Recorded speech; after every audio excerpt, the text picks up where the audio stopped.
Hola a todos, muchísimas gracias por estar en una entrevista más. Ya sabéis que estoy llevando a cabo un proyecto en colaboración con Zona Value, en el que me dedico a hacer entrevistas sobre libros que me parecen interesantes, que creo que son de actualidad y pueden aportar alguna cosa en el ámbito en concreto en el que se han escrito.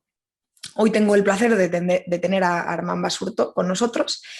Él es jurista, es asesor político, ha trabajado como asistente legal en el Congreso de los Diputados, como asesor en el Comité de Economía del Parlamento Europeo y es además coautor del libro que tengo yo aquí.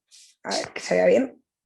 Bueno, ahora, que es del que venimos a hablar, que se llama ¿Quién hablará europeo? La verdad es que el libro me ha parecido muy interesante.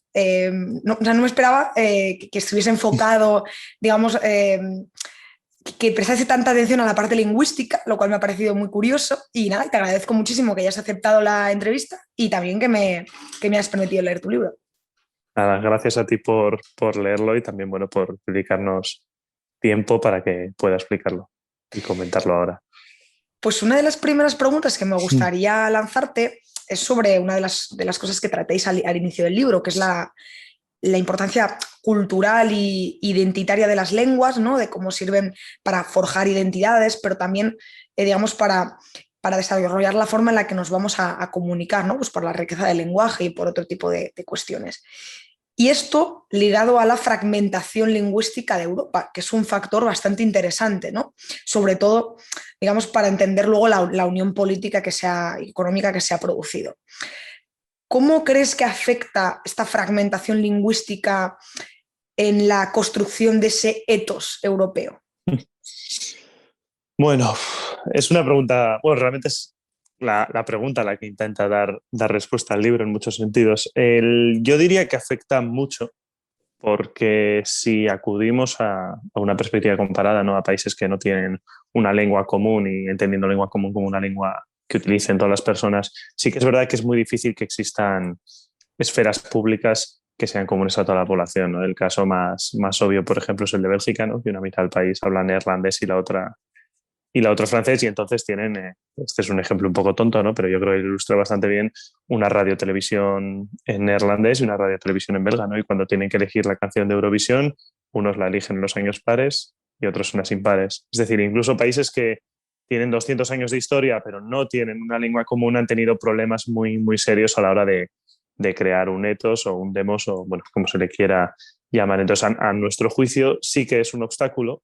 Sí que sería positivo tener algún tipo de instrumento comunicativo, en este caso una lengua que permitiese que hubiese una conversación pública de masas a nivel continental, pero eso tampoco se puede entender como que defendamos, ¿no?, un programa uniformizador o una consolidación lingüística que implicase abandonar las lenguas que hoy se hablan, sino simplemente que los europeos pudiésemos tener una lengua que cuando queramos hablar en europeo o hablar con los europeos pudiésemos recurrir a ella para que todos nos entendiesen, ¿no? Esa idea de poder crear una esfera común. Y sí que es cierto que cuando se está en Bruselas, yo vivo ahora en Bruselas, de hecho estoy ahora mismo aquí, sí que percibes que la barrera lingüística es un obstáculo y aunque todos hablemos en inglés, no lo dominamos lo suficiente como para que sean interacciones ricas, como para que los discursos, ¿no?, políticos en el Parlamento llamen la atención de la gente que los ve, porque al final, como no es nuestra lengua, pues los líderes son menos carismáticos, hacen menos chistes, menos chascarrillos y es mucho más difícil interpelar a la población sin que haya una verdadera lengua que sea de todos y que todos dominemos.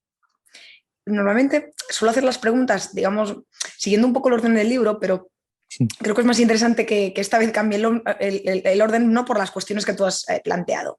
Decías, ¿no? Que, bueno, más o menos con el inglés, ¿no? Os manejáis en Europa. Entonces, me hizo mucha gracia porque la segunda parte del libro hacéis una especie de ejercicio de ficción, ¿no? Hablando del Eurish, ¿no? Que sería el inglés de los eurócratas. Entonces, me gustaría, bueno, y sobre todo de su futuro, analizáis un poco forma como de broma, ¿no? Si esa puede ser esa lengua. Entonces me gustaría un poco que nos contases, ¿no?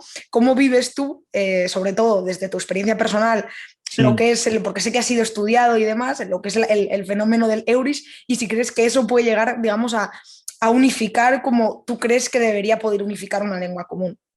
Claro, con este libro generalmente, y después de haber hecho ya algunas entrevistas, ¿no?, y haberlo hablado con gente que lo ha leído, que nos ha seguido, suele haber, digamos, dos malentendidos. El primero es pensar que nosotros, por el hecho de haber escrito este libro, estamos perfectamente cómodos con el inglés, ¿no?, que casi lo hablamos como si fuese nuestra lengua y eso es falso, es decir, todos los errores del Juris los cometemos y aún más.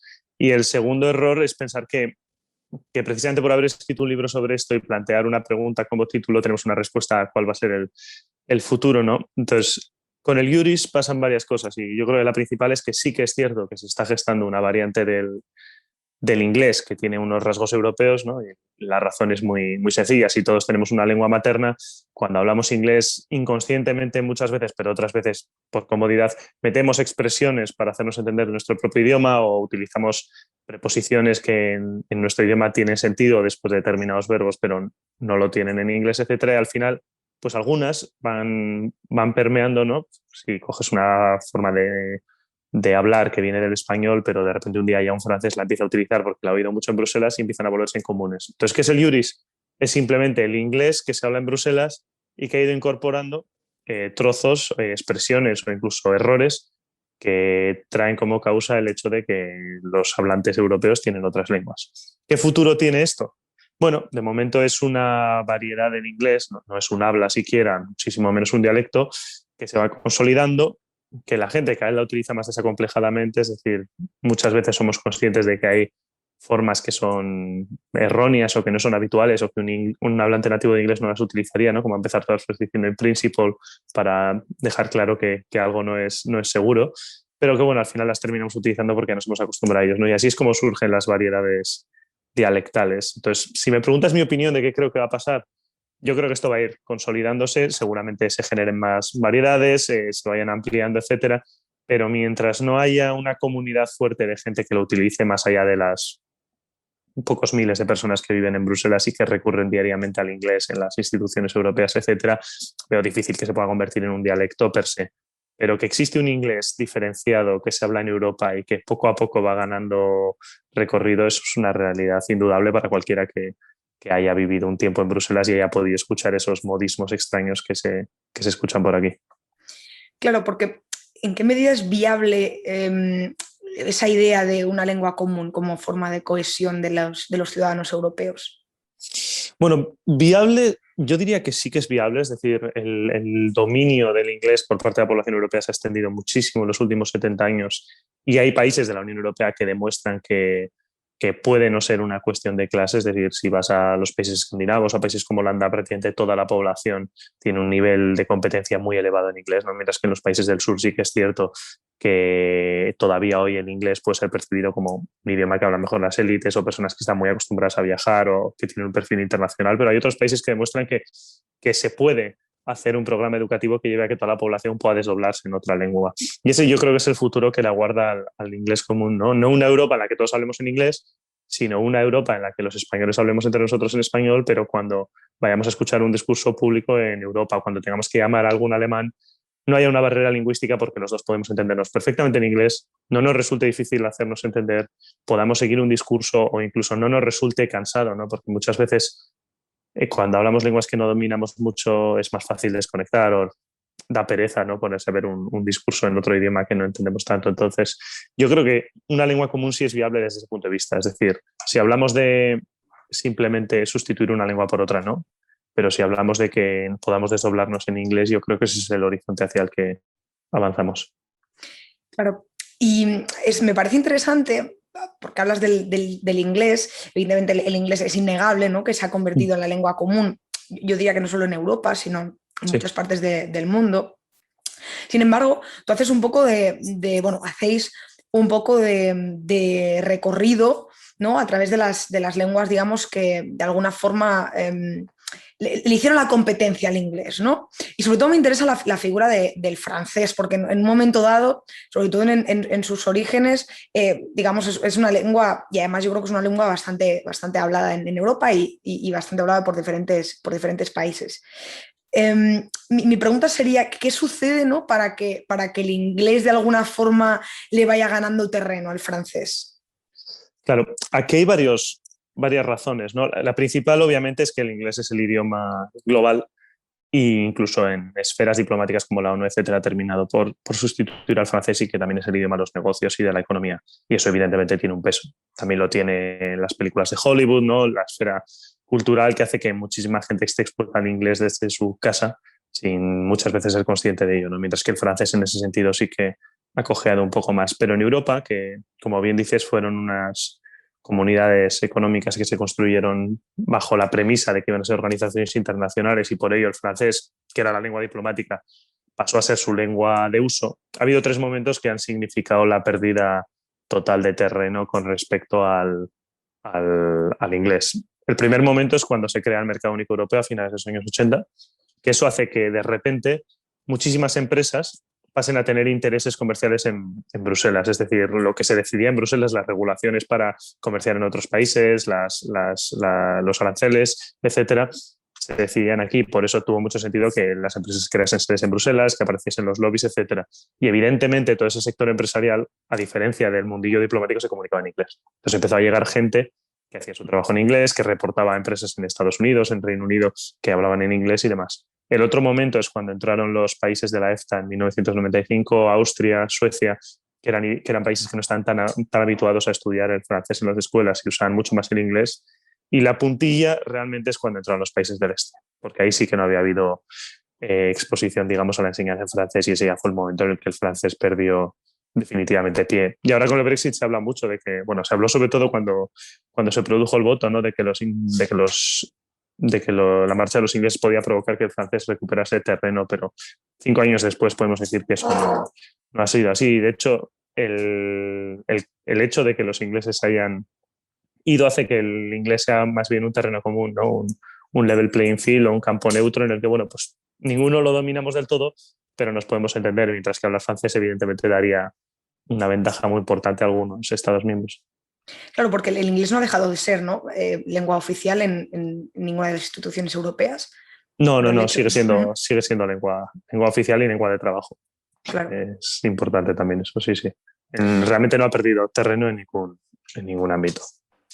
De hecho, es curioso, ¿no? Porque por esto que acabas de mencionar de lengua de trabajo, porque, claro, mucha gente igual no lo sabe. Yo misma no me lo había planteado, que es que por un lado tenemos las lenguas oficiales, que son todas las lenguas que se hablan que son oficiales en los países que pertenecen a la Unión Europea, y luego las lenguas de trabajo, ¿no? Que según tengo entendido es alemán, francés e inglés. No sé si el alemán sí o... Sí, así es. Sí, son esas 3. Sin embargo, si bien se habla mayoritariamente en esas 3 lenguas, hay una institución en la que sí se utilizan el resto de lenguas, que es el Parlamento Europeo, ¿no?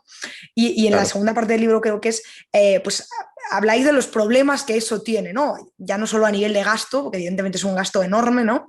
El tener que doblar y el permitir, el tener que traducir todos los documentos a cada una de las lenguas, pero no sé, me gustaría que nos contases un poco más, sobre todo para la gente que no ni sabía esta diferenciación ni sabe qué implicaciones tiene, ¿no? ese Claro. plurilingüismo que se da en el Parlamento. Claro, los documentos públicos, también los de la Comisión, se traducen a todas las lenguas. Las lenguas de trabajo son las que se utilizan para documentos internos y demás. Entonces hay 3 lenguas, porque claro, lo contrario implicaría que todo fuese muchísimo más lento y fuese muchísimo más costoso. Entonces se utilizan el inglés, francés y el alemán, pero a efectos prácticos en un 99% de los casos se recurre al inglés. El Parlamento es un poco distinto porque las otras lenguas tienen más peso en tanto y en cuanto es una cámara de representación de todos los ciudadanos y evidentemente hay muchísimos eurodiputados que recurren a su lengua para hacer los discursos, para que los ciudadanos puedan seguir los debates de forma mucho más cercana y demás. Y como el Parlamento Europeo es también un espacio deliberativo público, tiene que haber traducción para todos los debates que tengan lugar delante, digamos, de todo el foro europeo. Entonces eso hace que haya un cuerpo enorme de traductores, los debates sean multilingües y demás. Y eso, desde el punto de vista de la legitimidad democrática, es algo muy positivo. Todo el mundo puede tener un diputado que hable en la lengua oficial del país, no en su lengua materna, ¿no? Porque las lenguas regionales, muchas de ellas no son oficiales, pero bueno, en muchísimas, las principales lenguas europeas, eso permite, yo creo, que la gente enganche con los debates y se sienta representada. El problema que tiene, evidentemente, es que los debates parlamentarios son infinitamente menos ágiles. Es decir, si toma la palabra la presidenta de la comisión y hace una intervención en alemán, es algo que además le gusta bastante.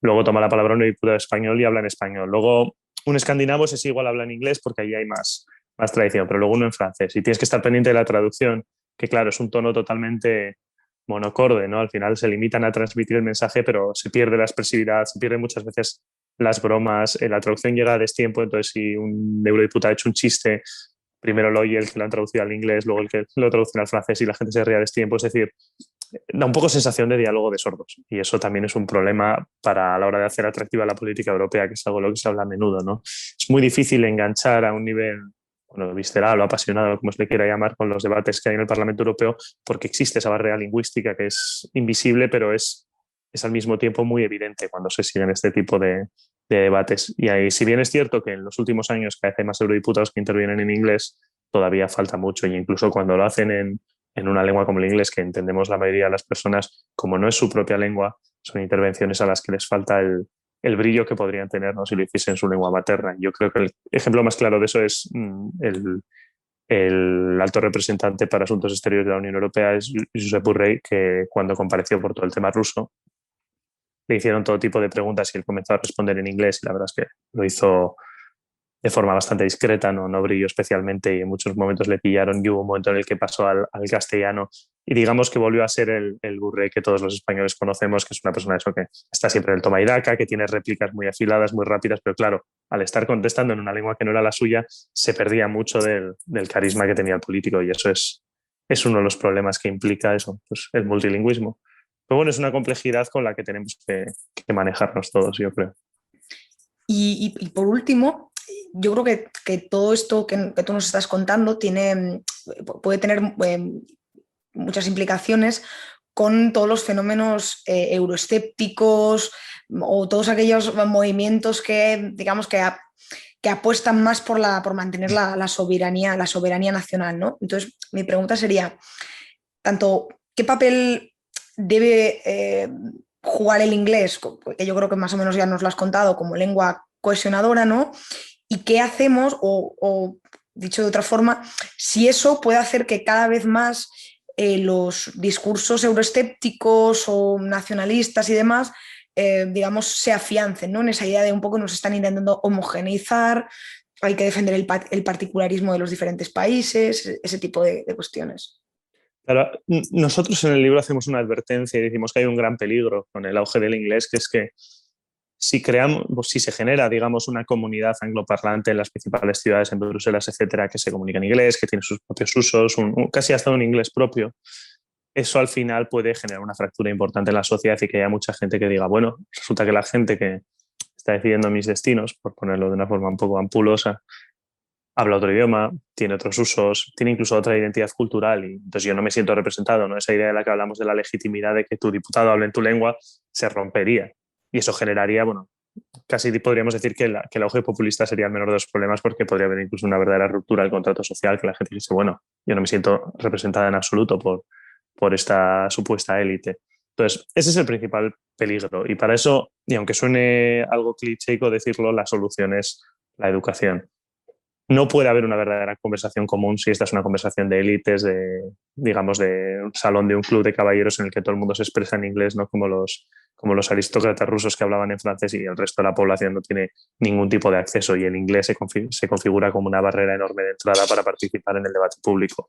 Si queremos que el inglés sea una lengua común, lo que hay que conseguir es que la enseñanza del inglés en países como España o países como Italia o otros países sea como la que existe en Escandinavia, como la que existe en Holanda, es decir, que toda la población tenga un dominio del inglés, que sea una cuestión transversal, que no haya diferencias de conocimiento del inglés en función de la renta o de la clase social, y entonces sí podríamos conjurar, digamos, el peligro de que pasemos a tener una Europa a dos velocidades, pero en el sentido de que haya una élite que se maneje el inglés y tenga sus usos, y luego unas enormes capas de la población que se sientan al margen, y eso podría ser letal para el proyecto europeo. Por eso creemos que es importante no correr, no querer crear una esfera común, dejar que ésta se vaya generando poco a poco, y al mismo tiempo potenciar que la gente pueda conocer el inglés, porque si no, no va a ser común, si no será de unos pocos.